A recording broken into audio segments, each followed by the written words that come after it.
सुनील और समीर दो सगे भाई होते हैं। सुनील और समीर के पिताजी, जिनका नाम बलराज सिंह था, वो उस गांव के सरपंच होते हैं, यानी कि गांव के मुखिया होते हैं। सुनील और समीर दोनों जिस घराने से आते थे, चूंकि पिताजी गांव के मुखिया थे, तो उनके घर में सारी संपन्नताएं थी। अच्छा खासा खेत था, अच्छी खासी खेती बाड़ी थी, गाड़ी थे, नौकर चाकर थे, किसी बात की कोई कमी नहीं थी। सुनील की उम्र 18 साल थी और समीर की उम्र 14 साल थी। दोनों अभी नाबालिग ही थे, दोनों अभी पढ़ने जाते थे। साथ साथ में दोनों भाइयों में बहुत प्यार था, एक साथ ही स्कूल जाया करते थे।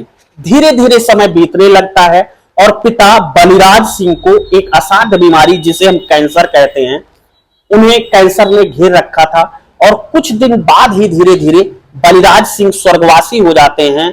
अब घर की पूरी जिम्मेदारी, चाहे वो सामाजिक हो चाहे नैतिक हो, क्योंकि उनका घराना जो था पूरी तरीके से सामाजिक घराना था, इसलिए घर की संपूर्ण जिम्मेदारी बड़े बेटे सुनील पर आ जाती है।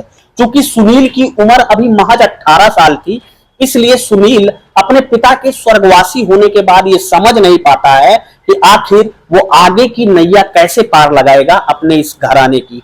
फिलहाल आगे क्या होता है दोनों भाइयों के साथ, वो कहानी बहुत ही दिलचस्प है, बहुत ही दिल को छू लेने वाली है, बहुत ही सामाजिक कहानी है और एक सामाजिक सीख आपको इस कहानी से मिलेगी। कहानी में आगे बढ़ने से पहले दोस्तों, आपसे बस एक छोटा सा वही विनम्र अनुरोध कि अगर अभी तक आपने चैनल को सब्सक्राइब ना किया हो तो चैनल को सब्सक्राइब कर लेना, साथ में बेल आइकन की बटन को जरूर प्रेस कर लेना, ताकि जब भी मैं ऐसी रोचक कहानियां, समाज सुधारक कहानियां अपने चैनल पर अपलोड करूं तो उसका नोटिफिकेशन आपको आसानी से मिल जाए। दोस्तों, आपका बिना समय गंवाए सबसे पहले उन लोगों के नाम जानते हैं जिनका प्यार, आशीर्वाद, कमेंट हमें पिछली वीडियो पर प्राप्त हुआ था, और हम आपसे ये उम्मीद करते हैं कि आप हमें इस कहानी पर, जो कहानी अभी मैं आपको सुना रहा हूं, अपना प्यार और सपोर्ट जरूर देंगे। दोस्तों, उनके नाम है श्री अमरनाथ यादव हैं, ग्राम लौटन, पोस्ट तिरछे, जिला सुल्तानपुर से। चंद्र प्रकाश उपाध्याय है सुल्तानपुर से। राम कुमार बाथम है फर्रुखाबाद से। असलम सिद्दीकी हैं सऊदी से। और दौलत राम नामदेव हैं झांसी से। प्रवीण पटेल हैं, मिथुन यादव हैं, प्रदीप गुप्ता हैं, तौफीक अंसारी इलाहाबाद से हैं। रेहान राजा हैं, गोस्वामी शोएब खान हैं, गोस्वामी जी हैं और शोएब खान हैं गोंडा से। सुनील निषाद औरैया उत्तर प्रदेश से हैं। सुरेंद्र सिंह राठौर है जयपुर राजस्थान से। मोनू यादव हैं उन्नाव से। और जाहिद मुश्ताक उत्तर प्रदेश से हैं। रामकेश निषाद हैं।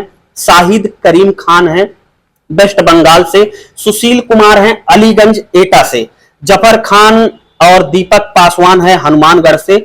सुरेश जयपुर राजस्थान से हैं। आप में से कई ऐसे लोग होते हैं जो अपना नाम तो लिखते हैं, पर आप कहानी किस जिले से, किस राज्य से, किस गांव से, किस प्रदेश से, किस शहर से सुन रहे थे, ये नहीं लिखते हैं। तो कृपया अपने कमेंट बॉक्स में ये भी जरूर लिख दिया करें कि आप कहानी कहां से देख रहे हैं। फिलहाल बिना आपका समय गंवाए कहानी की तरफ वापस बढ़ते हैं। नमस्कार, प्रणाम, आदाब, शास्त्रीय काल, क्या हालचाल दोस्तों। उम्मीद है आप पूरी तरीके से स्वस्थ होंगे और मस्त होंगे, आपकी जिंदगी अच्छी तरीके से कट रही होगी। तो दोस्तों, ये जो कहानी मैं आपको सुना रहा हूं, ये कहानी है राजस्थान का एक जिला पड़ता है जोधपुर, और उसी जोधपुर के एक मोहल्ले की ये कहानी है दोस्तों, सुनील और समीर की। तो जब पिताजी गुजर जाते हैं, सुनील के ऊपर संपूर्ण जिम्मेदारी आ जाती है। अब चूंकि जब उसके पिताजी गुजरते हैं, उसके कई साल पहले समीर और सुनील की मां भी गुजर गई थी, जब ये दोनों छोटे छोटे थे। अब सुनील लोगों से कहता है, पड़ोसियों से कहता है, अपने रिश्तेदारों से कहता है, अपने मौसी के यहाँ भी, अपने बुआ के यहाँ भी कई लोगों से कहता है कि आप जो हमारी फुफेरी बहन है, मौसेरी बहन है, उनको हमारे घर पे भेज दीजिए, क्योंकि हमारे घर में कोई खाना बनाने वाला नहीं है। लेकिन सारे रिश्तेदार 1-2 दिन 4 दिन के लिए आते और खाना वगैरह बनाते, जो भी महिलाएं होती है, जो भी बहनें होती हैं, उसके बाद सब अपने अपने घर पे चले जाते।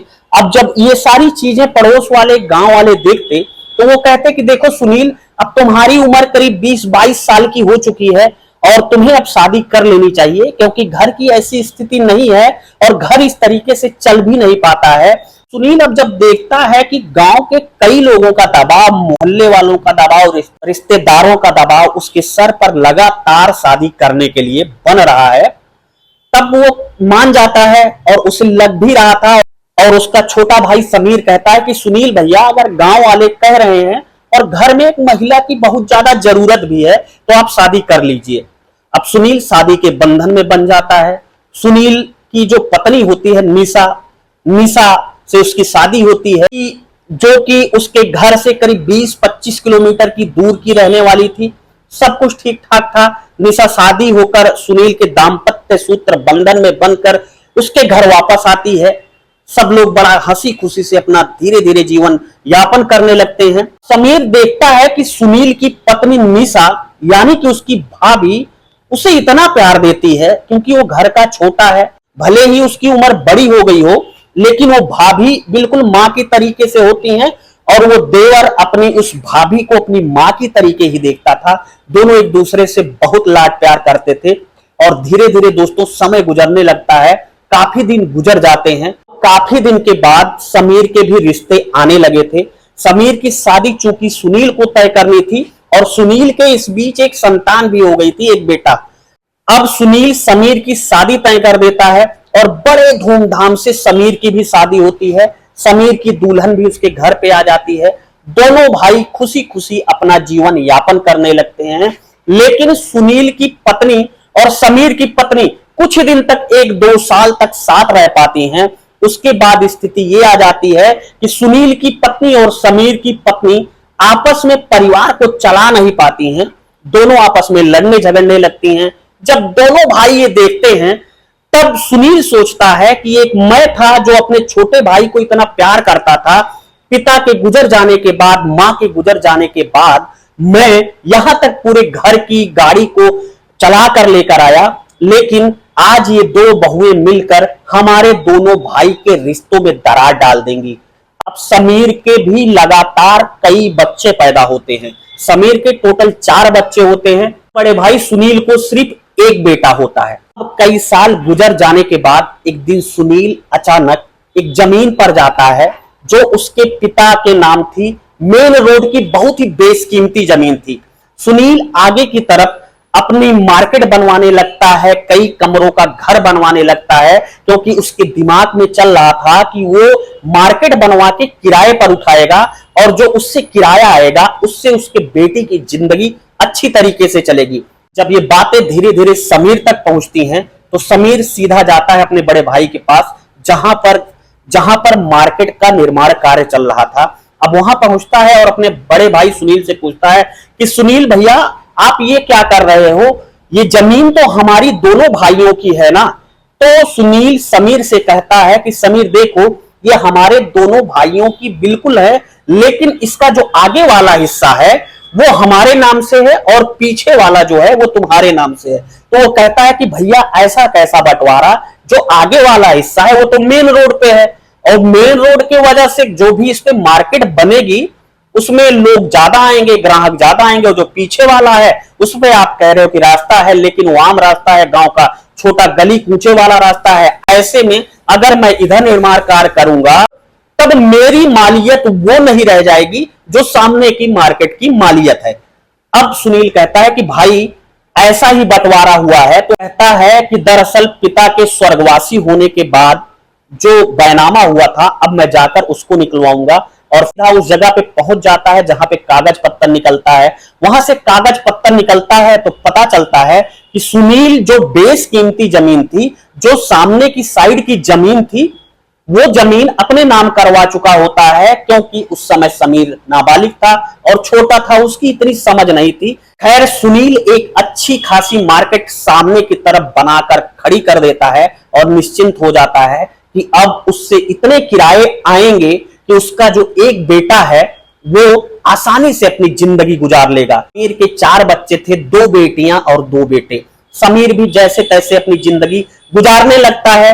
कई साल बीत जाने के बाद जो सुनील का बेटा होता है, एक लौता बेटा, वो अपने दोस्तों के साथ पढ़ाई जब करने जाता है तो इंटर की पढ़ाई कर रहा होता है और उसे धीरे धीरे अपने आवारा दोस्तों के साथ नशे की आदत लग जाती है। देखते ही देखते वो कब नशेड़ी बन जाता है ये बात सुनील को भी नहीं पता चलती। गांव के कई लोग सुनील को समझाते हैं कि भाई आपका एक ही बेटा है, उसके लिए आपने इतनी प्रॉपर्टी बनाई है, ये प्रॉपर्टी किसके काम आएगी? आप अपने बेटे को समझाइए।